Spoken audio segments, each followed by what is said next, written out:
Hello, family. I'm Sharif Aman. I'm Jenna Barbosa. This is Love Speak Revolution. Love meets you where you're at. Yes. So glad to be back again for another episode. Absolutely. This is fun. We are so excited that you guys are joining us. Yes. And man, just to reiterate, our mission with this podcast is really just to revolutionize the idea that you have to have it all together to experience Jesus's love. Yeah. No matter if you are a believer or not, you absolutely don't have to have it all together. He loves you and meets you where you are. Absolutely. And so a lot of just real talk, right? This has been really cool. And truly in our episodes, guys, this is legit Sharif and Jenna.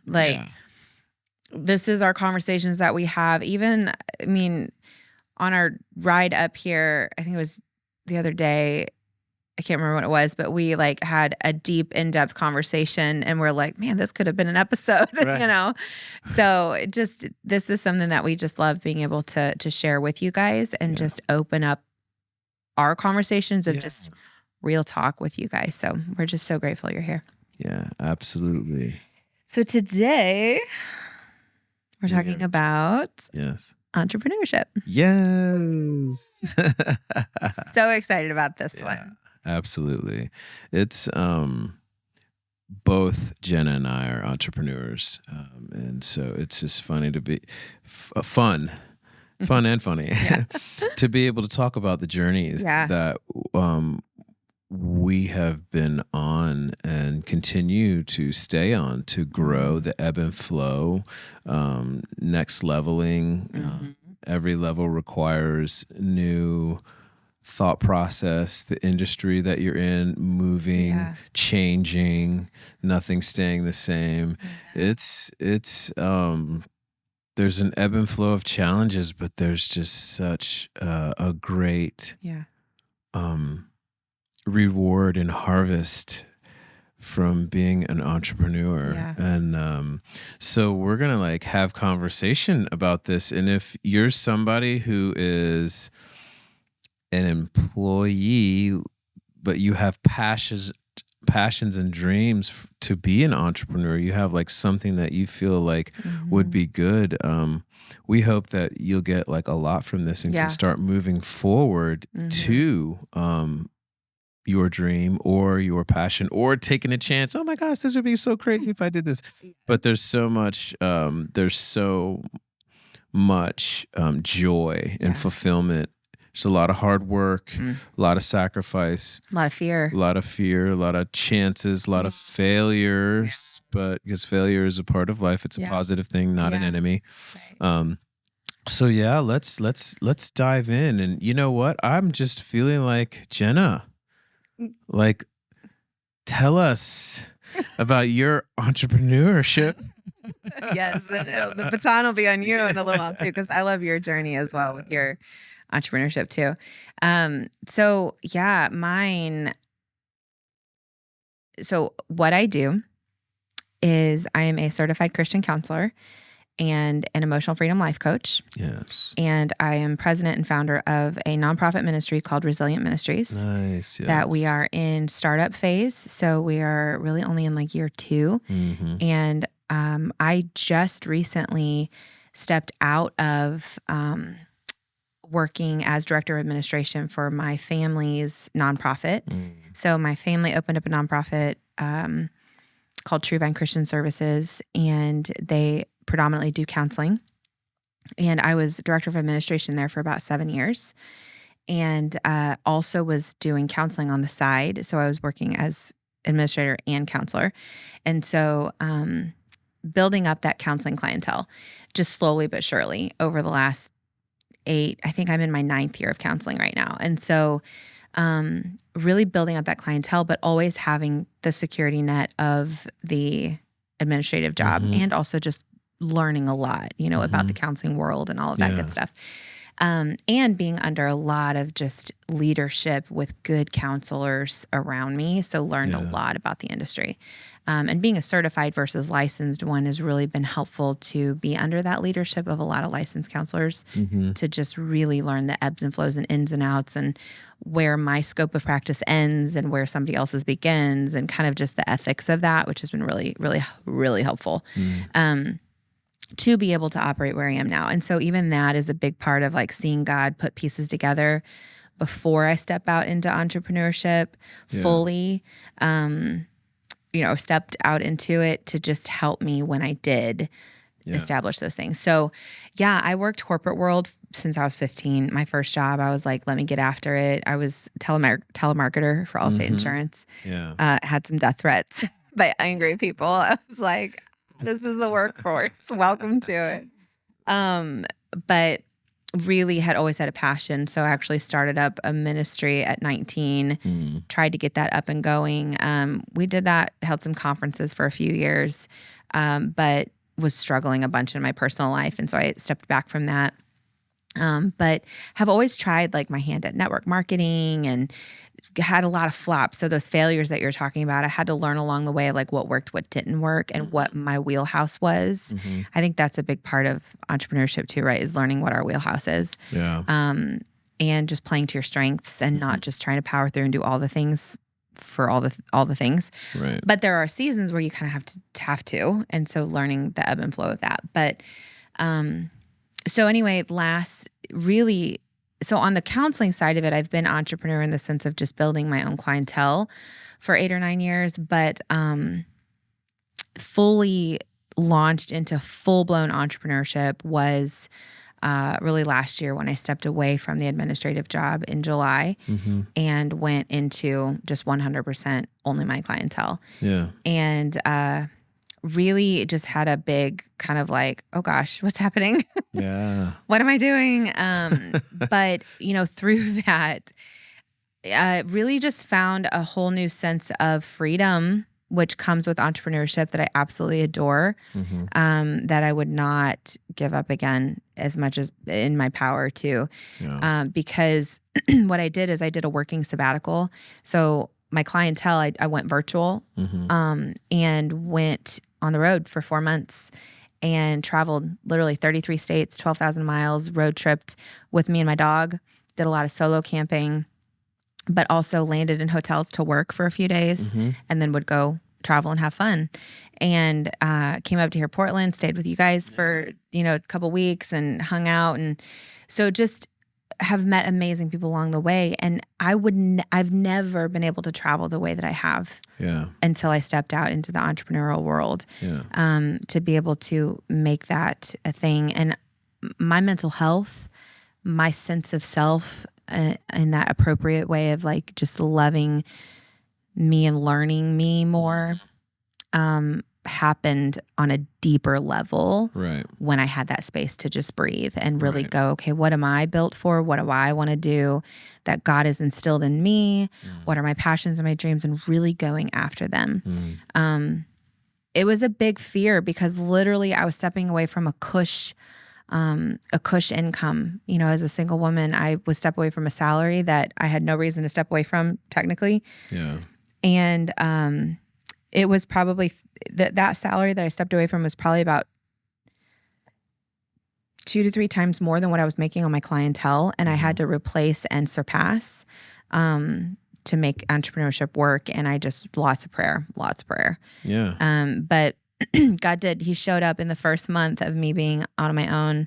I think I doubled my income of what I normally made. And so God just provided more clients, word of mouth built, and then just saw him really provide as a result of that trust. But man, I had to put my dues in and just learn and really get to a place of saying, God, if this is what you have for me, where I'm just here serving and that's it.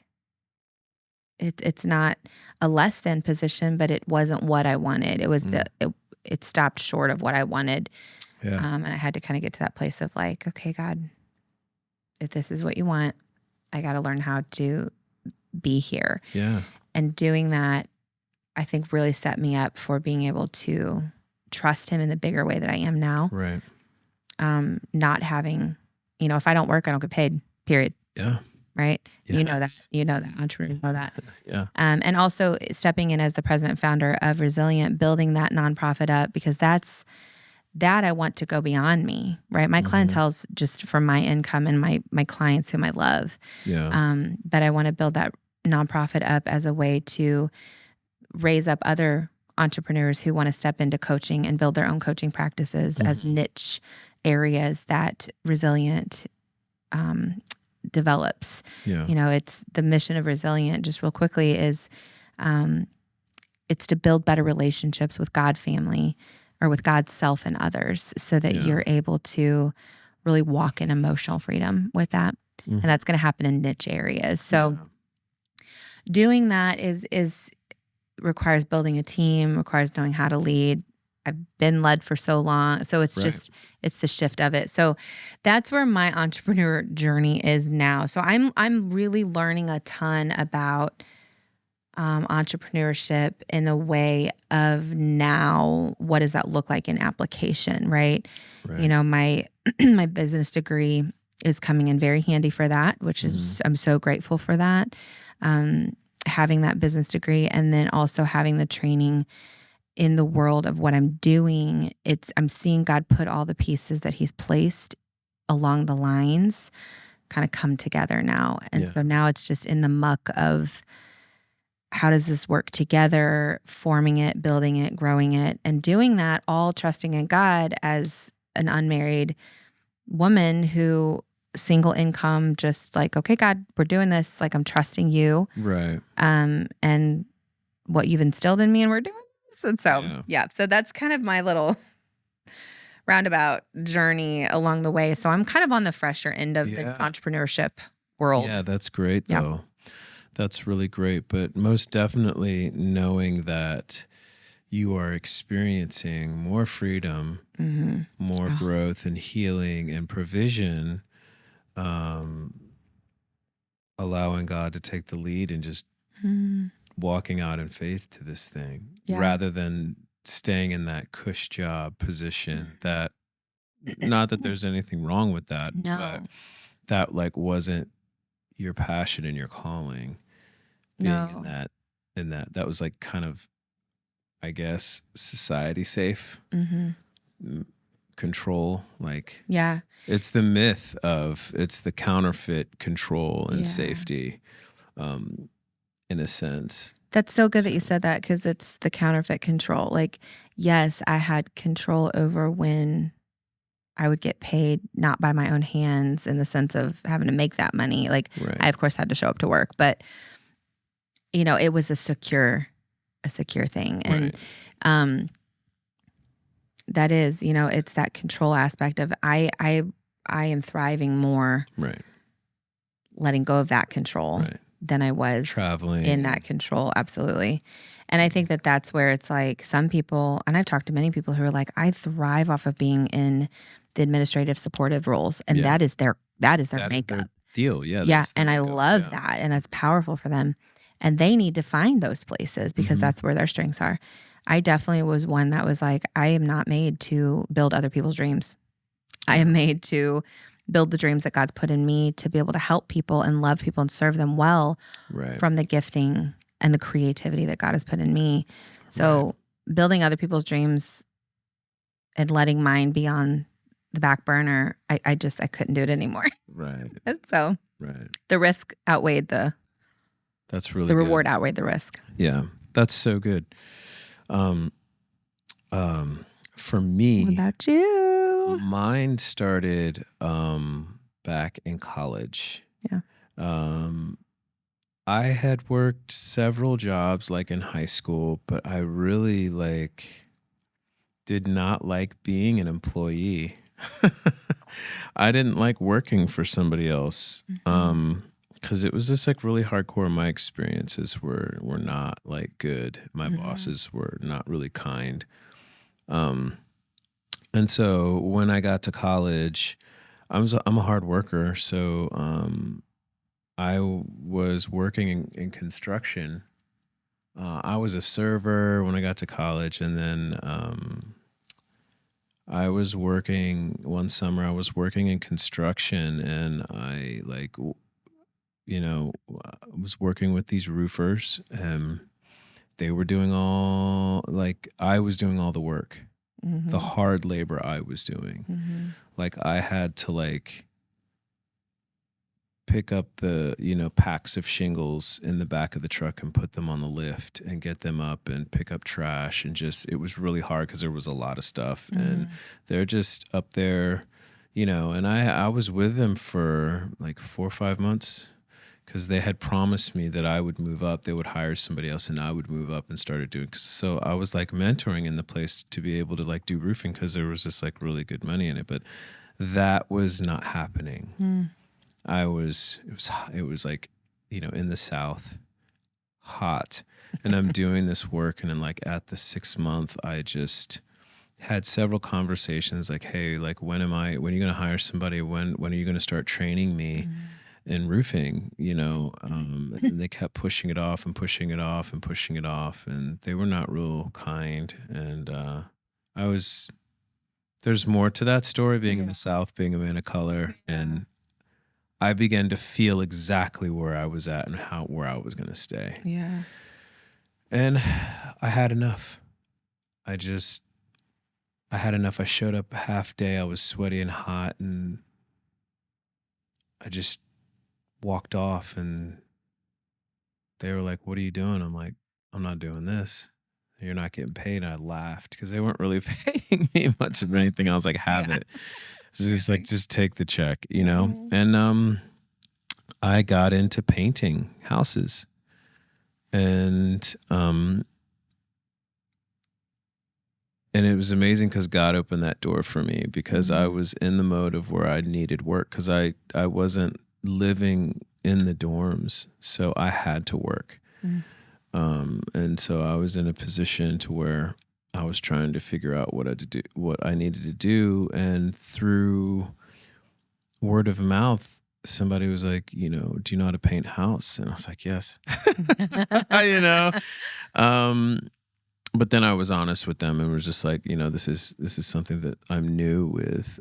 But I did a good job. It wasn't like the best job, and they paid me for it, and they were satisfied with what it was. And I just made good money. I was like, whoa, I did this in this amount of short time, and it was hard work, but so then I really started getting into that, and then moved to Nashville and met my mentor, Ben John, who just taught me, Ben John McCall. Their family, Kip and Grace, they're just my family. Like, remember we were talking in the last episode about family, about families taking me in, treating me like the McCalls are one of them. Yeah. Cool. But he took me under his wing, and he taught me painting, the ins and outs, and he just mentored me for several years. I was underneath him learning how to paint. Cool. And so it became a business to where the majority, and I'm still doing it till this day. And, on the other side of that, I was also going to school for music. And so that has also been a lucrative entrepreneurship for me. My music career and what I've done with that, but I'm also doing shows, and I get paid for doing shows and music. So that in itself is 2 forms where I'm an entrepreneur. I am the owner. I am the boss. Yeah. It's been the same with me. With painting, just meeting people and how special it is because, when you're painting interior, exterior, that's somebody's home. That's a lot. That's important stuff. And with music, I've just traveled all over the world, and God has just taken me places, and I've got to meet people and travel. Yeah. He's so talented at both, FYI. Local people, Oregonians. Yeah. So it was just really good because it's definitely hard, definitely scary, definitely you don't work, you gotta, but then on top of it, so much harvest, so much freedom to be able to do what you need to do. And like, you're the boss, and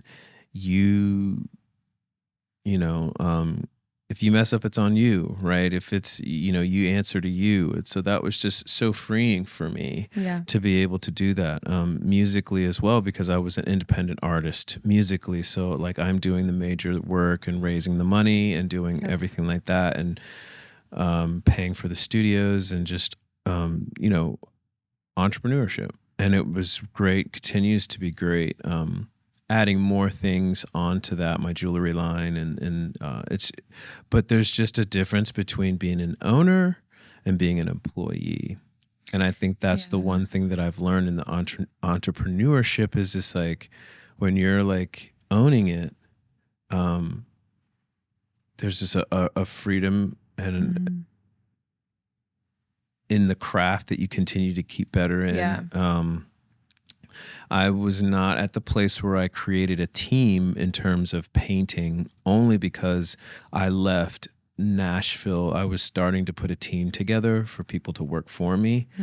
But then I moved to Oregon, and it's just really hard to find workers that you can depend on. And that's a massive thing, to then have people working under me, because I don't have any issues with having insurance and all that kind of thing. But then it's just like, for me, it's just finding a team where they'll show up.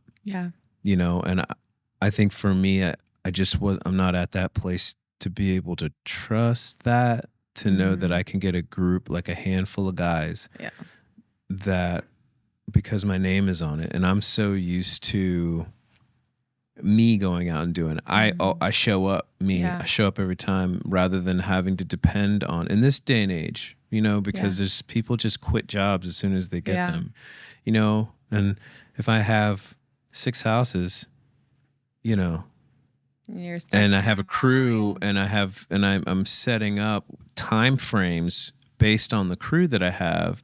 If 1 or 2 or 3 guys aren't showing up for work, and rather than, I know I can keep it to me, I can still do those 6 houses, I can still push them out. I have people that I can call on, that I hire.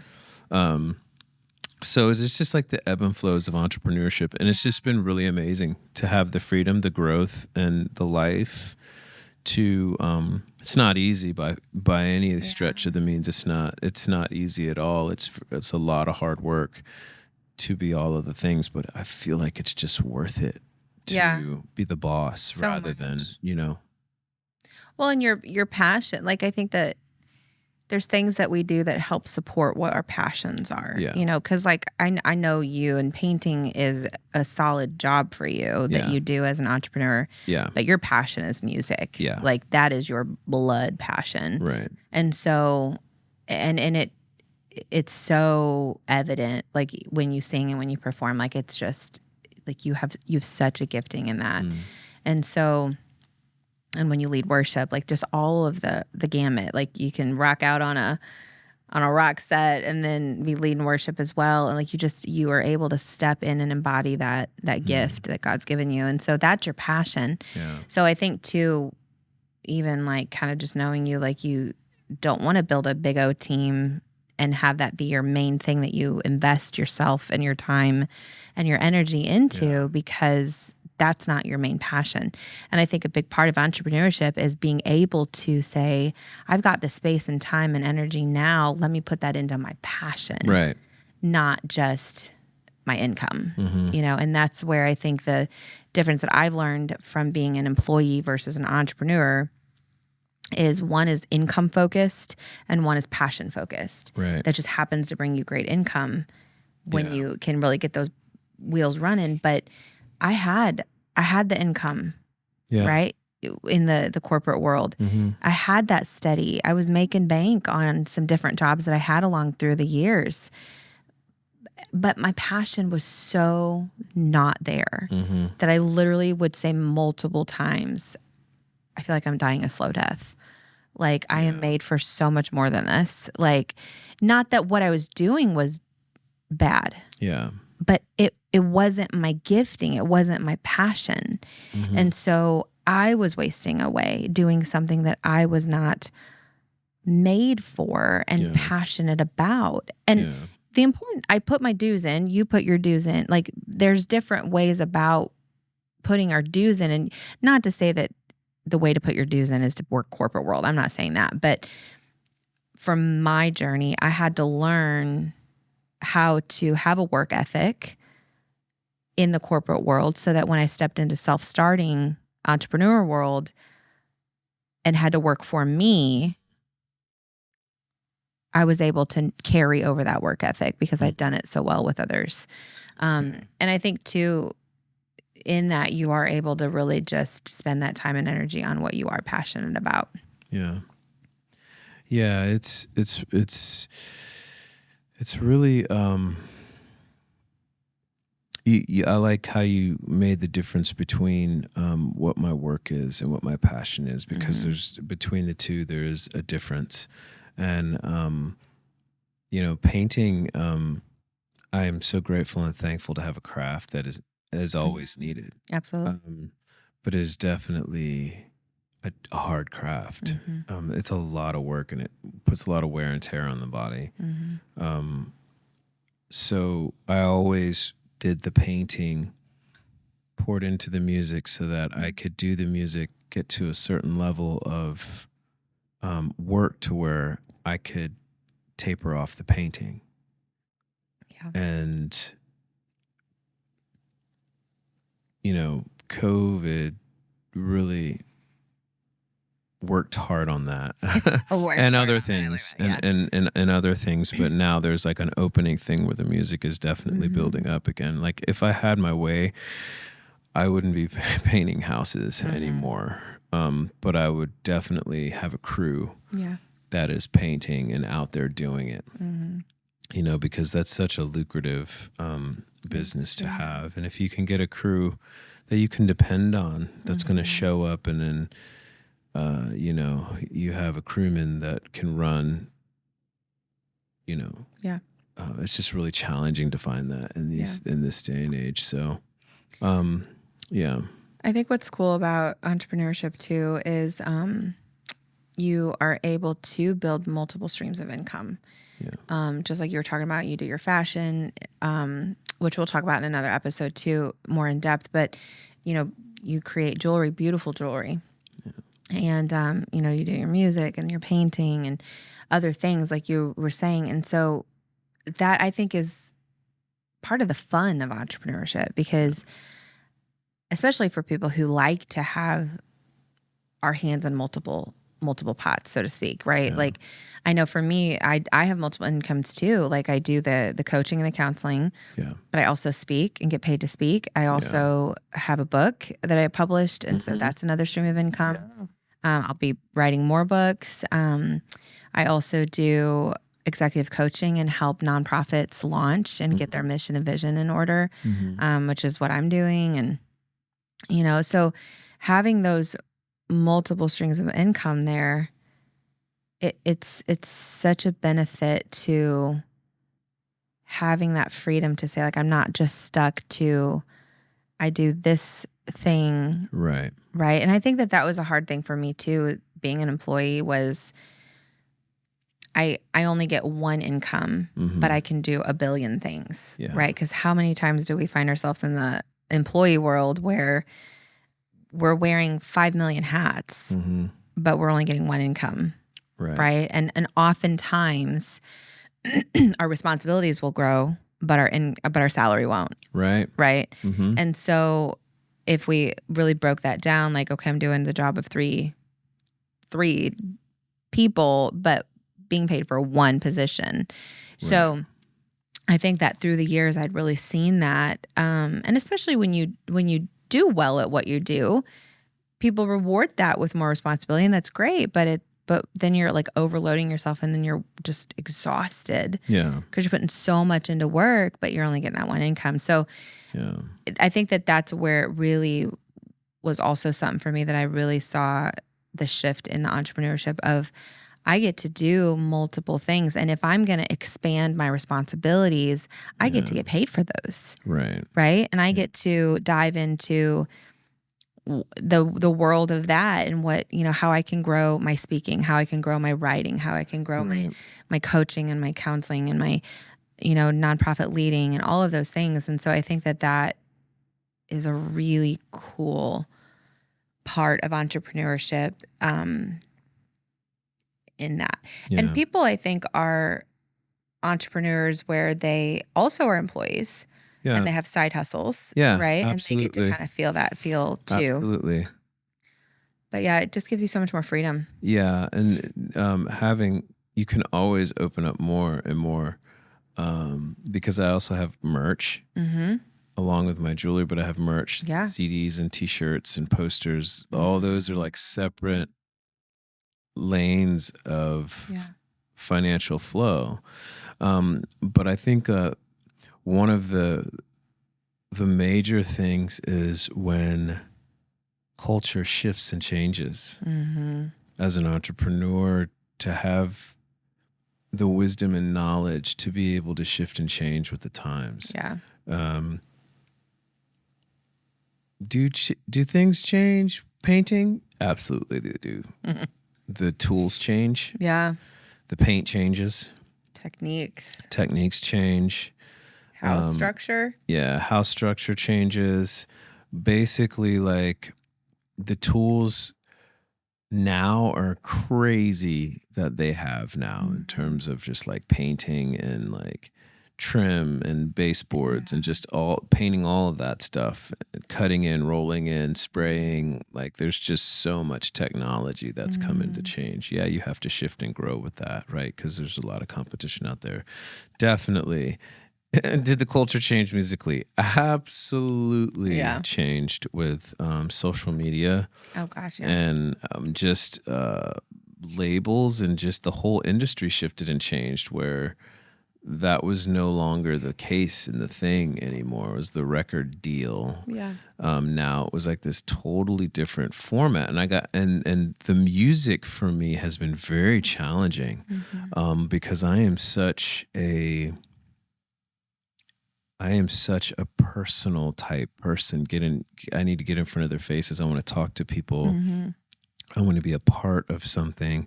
So the social media part of things is very challenging for me. I don't desire to get on for hours and post things. And then I think the other drawback for me is to have this algorithm tell me whether I'm good enough or not. And I just don't feel like, I think social media is a tool, do not get me wrong, but I don't feel like it's the defining thing that tells you whether you're good or not. And I think that it's amazing that we can like connect with each other from all over the world and people can express themselves. And in that form of communication and connection, it's good, but it's not the thing. So it's very challenging for me. It has been a challenging season for me to be able to be very lucrative in the music. And I'm still trying to find out like where I fit in and like what this thing is really, because it is algorithms and it's not the way that we did do things in the music industry is not the way things are truly. I'm like a road dog. I'm like, go out, go live, shake hands, go live. People see my artistry. People hear, people experience the show and are just like, whoa, it's like an experience for me and for them than to sit behind a screen. And it's hard for me. It's like, but I'm willing to do that kind of thing. But in that more so, more of a plan. I have to shift and change as an entrepreneur. I have to get a team. And when I say team, that doesn't necessarily, a team could be like one or two other people. It doesn't, when I say team, I don't mean it. But definitely the importance to be able to ebb and flow and shift and change. But this was like such a drastic change. I mean, I've been doing the music industry for a long time and I've changed with the times, but this was such a massive shift and change. As you know, I just think it changed everything for what we did. Like it was like killing bricks and mortar. Now going, you're going on having a store online or in the web page, so to speak, is even changed and shifted to where it's like the ads now, and it's like this thing. So it changes all over the board of how we connect and how we, make income as entrepreneurs, having to figure out and find. But I will say that the tools are great. Yeah. In terms of connecting with, I can connect with the world at a touch of a button. Yeah. It's just finding your niche, Right. finding your thing, which I don't mind doing. It's the game I don't want to play. It's the dance I don't want to do with this algorithm. And yeah, and I think what you said that I'm really kind of hearing your heart in is that um like social media and these tools and the different things of our industries changing, they can be hard because they can be new and they can be often the gameplay with it. And so I think that when we look at those things and say, okay, how do I learn how to use this tool, and draw the line of saying I can learn how to use this tool and not let it identify or not identify with it or let it define who I am as good enough or not good enough because I only got however many likes or however many followers, And I think that I think for me personally, I've really seen there's more impact in that one-to-one, like my clients, people who I impact on a one-to-one basis, right? And they word of mouth, they're in the sense of them changing and growing and healing and sharing that with their friends. So say I have 2 referrals from one of my clients. Those 2 referrals are worth way more than 500,000 likes on social. Yeah. Because that's just a quick click. That's awesome that people are seeing that.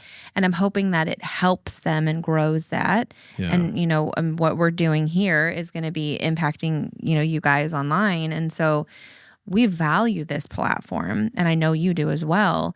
Yeah. As an entrepreneur, it's easy to get wrapped up. And I know a lot of you guys out there have your own platforms that you utilize. And it's easy to get wrapped up and tripped up on the algorithms and the likes and I'm not visible to these people, but now all of a sudden I am. And it's why is all of that gameplay that the social platforms can typically kind of lock us down on, people getting kicked off of accounts because they're speaking their truth. And, there's a lot of stuff there. And so, when we can draw that line in the sand and say, okay, these are tools in my toolkit. I don't need to have them define whether I'm a good so-and-so, right? So it's I just think of, a carpenter, right? Who, old school carpenter who's built houses, he's got rough calluses, has just built these houses and knows how to build houses well. Yeah. And then we bring these shiny new tools to him. He's like, I don't know what to do with that. Give me a good solid hammer and some nails type of thing. Does the new tool and him not being able to use the new tool make him a poor carpenter? Yeah. Absolutely not. Right. Yeah, no. It's just him having to learn to shift and adjust with the new tools at hand. And I think that so many times we've got to be really careful, especially in the entrepreneur world, to not be defined by the ever-changing things. Yeah. Because we're also in that space of trying to figure it out more so on our own. Yeah. It's our business. It's our, if it flops, if we don't learn it, it flops. If we don't do it, it flops. Whereas at work, as an employee, if we don't do it or don't learn it, we get fired. Right. But it still stands, right? So there's a different ownership there that comes with that. So there's a different pressure that comes on that side of it as well. Right. Yeah, that's so good, to make that differentiation between being able to use tools, but know that tool isn't the thing. Yeah. Right. And I think that's what it is. And for me also, Jenna, it's about, I'm really careful with it because I don't want to step in this mode where I become my own God. Mm-hmm. And that it becomes about me. Because to me, it seems like that's what it's all about.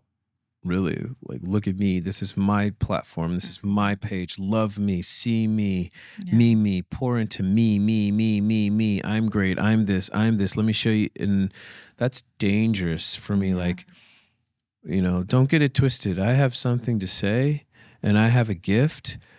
But that gift was a gift. Yeah.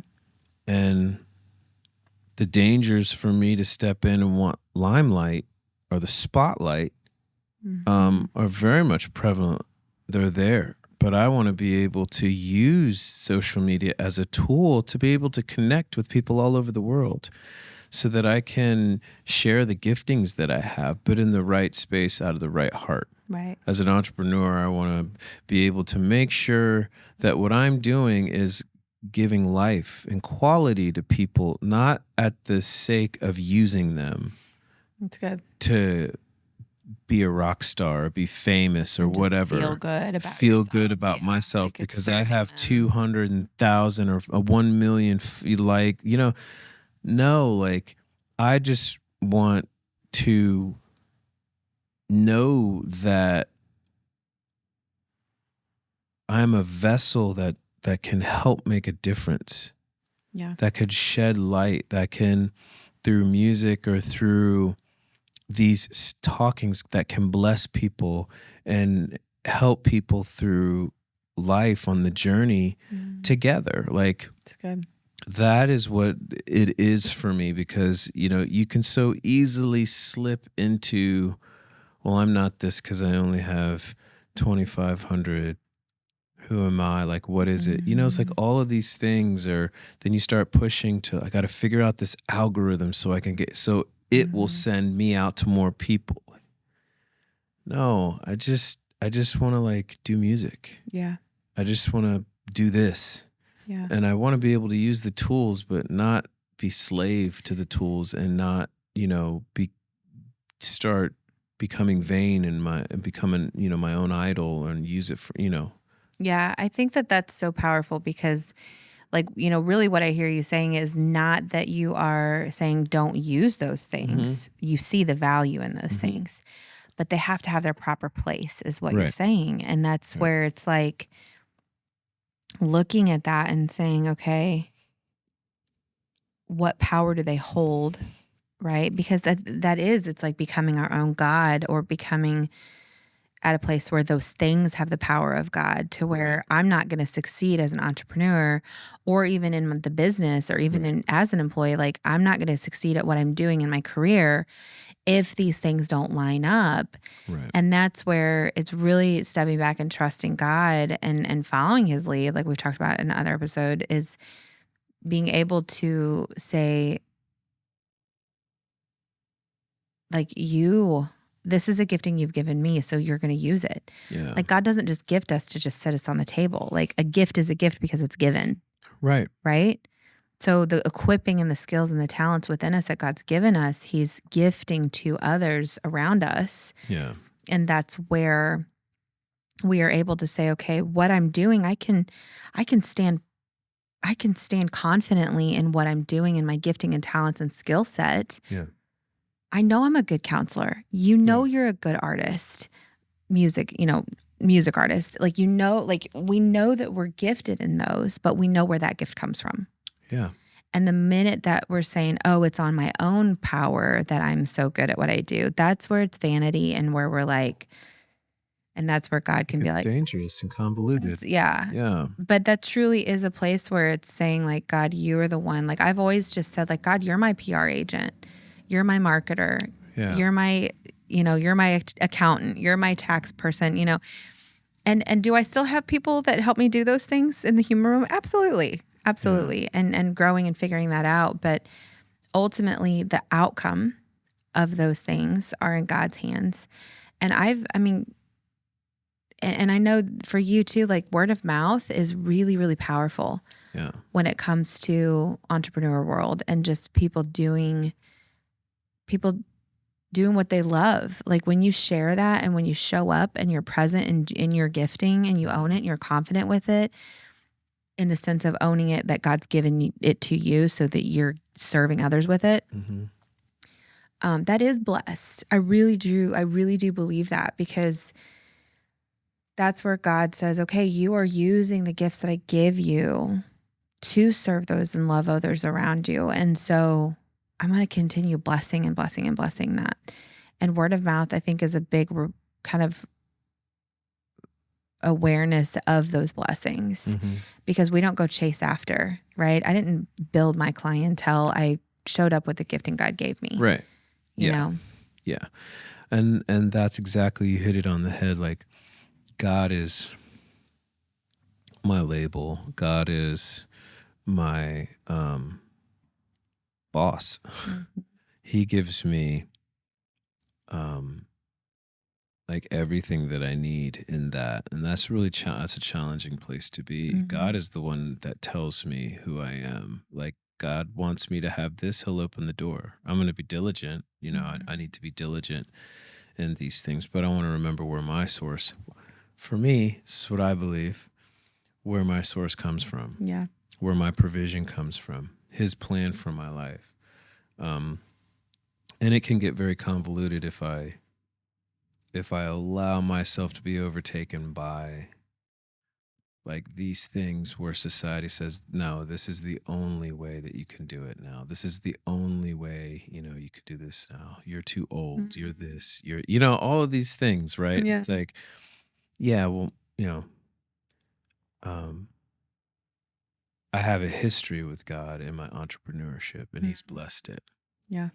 And I've grown with it, and he's made a way in my learning and mentorship and just all of the things, right? Yeah. So I think that's really key for me as being an entrepreneur, is to keep God first in that. Yeah.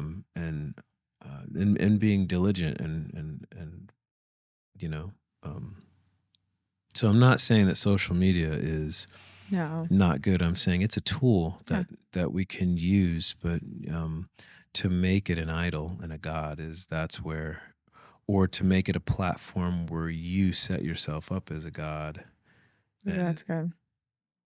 You know, and that there's a lot of that going on right now. There's a lot of like, it's dangerous. There's a lot of that going on. Like, what would you say, just kind of a quick run at it, what would you say was probably like one of the lessons that you learned along the way of like, oh, definitely don't want to do that again? Just kind of with entrepreneurship, like kind of just a learn, you know, like we talk about failures being a strength. So what was kind of one that wasn't like a huge flop, but just kind of like a, I definitely just don't want to do that.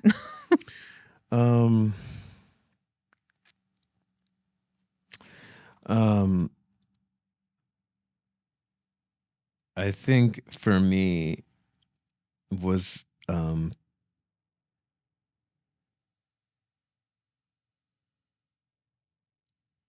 taking jobs that exceeded my ability in painting, taking on jobs by myself. I took on like these massive houses, you know, and it took a long time for me to do that. Like, I'm not a fast, I'm like medium fast, but I do solid work. Yeah, I took on too much work and didn't have the know-how at the time to hire people. And so I don't do that anymore. I hire people now. Yeah. There's several people that I talk to and I hire and I bring them on and I pay them. And so then I get the job done in a timely fashion. So that's good. That was one thing I learned for painting. And for music, earlier on, for me, it was picking the people that worked for me. Because talent doesn't necessarily, in any shape or form, doesn't necessarily mean you can pick a talented person and they could just be the worst. And I have multiple stories of that. But what it was for me was character and heart. Oh, that's good. So now picking people for music in terms of band there's character. I'm massive on character and massive on what I'm portraying and who people are portraying on my team on all levels when they're out doing. That was a massive thing for me that I had to learn, and I was like, I'm never again just going to choose somebody based on their talent. I'm going to choose based on character, heart, and talent. And that's been amazing for me. Yeah, that's good. Yeah, that makes me think of I kind of have like two major ones just in all the different things I've learned is to not jump in too quick with people because we click. Yeah. Right? Like I'm always one that's like, oh my gosh, let's dream together and let's talk together and like, let's do this, and we like jump in and then I'm like, oh, wait.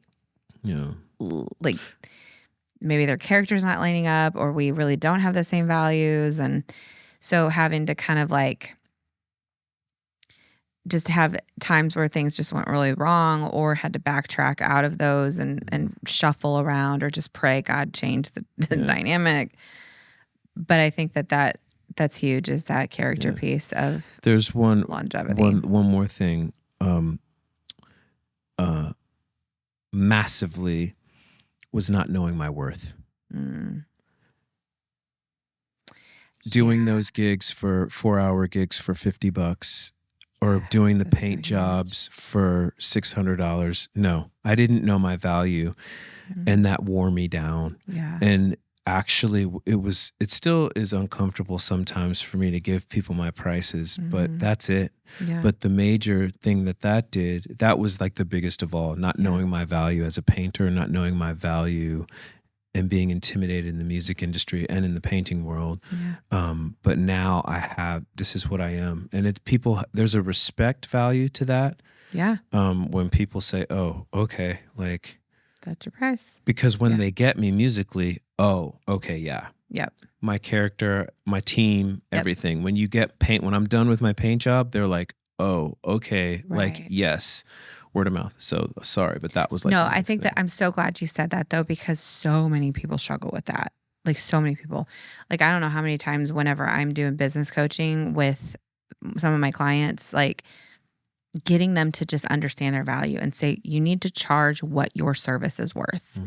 Like industry standard, like reasonable. Like we're not going to say like, oh, coaches in this industry get paid this, but then I'm going to just charge that because I think I'm more, Right. But charge what your service is worth. And that's where you know your value in the sense of what you bring to the table. Yeah. And I had to do that too. I had to shift into not just having nickel and dime things for putting all this work in, but really raise my fee and say, okay, this is what my service is worth. This is what the training that I bring to the table. This is what my passion I bring to the table, my skill set. Yeah.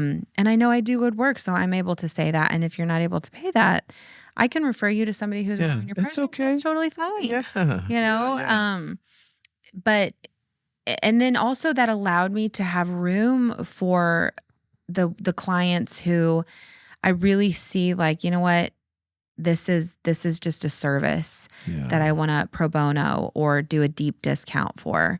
Like I'm able to do that so much more freely and within balance that I'm not just giving my time away or running myself into the ground, emotional draining, and then only getting this for it, like that's definitely really value. That is a valuable piece. I'm so glad you said that. And even the Bible says a worker is worth his wage. Like what you do is worth being paid for. Right. Even if it is in the Christian world. Right. Like so many people are like, oh, you're doing a service for God, you're not supposed to get paid. It is all over the Bible. It is all over the Bible. Excuse me, people. No. Thank you. Yeah. So I think that that's massive. My second one too, I really learned is to to not launch in, right? I'm one that's like, we'll build the plane as we're flying it. Yeah. I'm Right. very Yes. much That's that person. That's a good one. But I was talking to somebody one time and I said that, and he is an engineer, and he is very like minded on like the nuts and bolts of things, right? And he's like, well, you're never gonna get the plane off the ground, Jenna, if you don't you like, yes, I hear you, but you got to build it first. Yeah. So I had to really pull back and be like, you know what? I'm putting something out there. I'm selling the experience without the structure. Yeah. Right. It's like, hey, we're going to have so much fun on the roller coaster rides, and let's do this. And we're going to open this day. And then they come and like shards of the roller coasters are built. And they're like, we're all in for the experience, but where's the actual roller coasters to ride? You know what I mean? Mm-hmm. So it's kind of that thing. I had to really pause and be like, okay, I've got to I am a huge visionary. Mm-hmm. I had to put vision on pause and put execution as primary focus. And so executing the building blocks, and that's really the phase that I'm in right now with the nonprofit that I founded, is like just pausing for a second mm-hmm. and just really getting the nuts and bolts of all the curriculum and the flow and everything really built out. And it's a grind, man. I'm like, can somebody come do this for me? Right. Can I just like get out and just speak and teach and lead and coach and counsel and travel and all the things, which is what I do best mm-hmm. and do well at and love it. But to sit back behind the keyboard and build all the curriculum out and the project flow and the project management stuff and the, tick these boxes. I'm just like, oh, okay. Yeah. But I do know that if I put that work in, then it's going to provide a stronger structure, and I can have people help me with that too. But right. So that's something I've had to learn the hard way of having to be like, oh, sorry. Yeah. It was true. I didn't lie to you. I just didn't have it quite ready yet for you, So yeah, absolutely. Yeah. Lessons learned, man, but they're good. And when we can really look at those as lessons and teachers and not failures and shamers, then we can move forward stronger. Yeah. Yeah. Wow. Wow. That went by fast. I know, right? We're done though. Episode 4. Well, as always, we love to have you with us, and we're glad that you can join us in our conversations. Yeah. We hope that you get some understanding and some nuggets and just some enjoyment with conversating with us. Yeah, absolutely. So. Make sure to like and share and subscribe and do all the social stuff to help us just spread the word. No gameplay, but just word of mouth. Share it with your friends. Follow along so that you get some notifications on our new episodes coming. Yeah. But we just loved having you guys with us today. We sure did. Yeah. We thank you for your support as well. Yeah. I'm Sharif Aman. I'm Jenna Barbosa. This is Love Speak Revolution, y'all. Love meets you where you're at. Yes, it does. Be blessed. We'll see you soon. See you guys next time.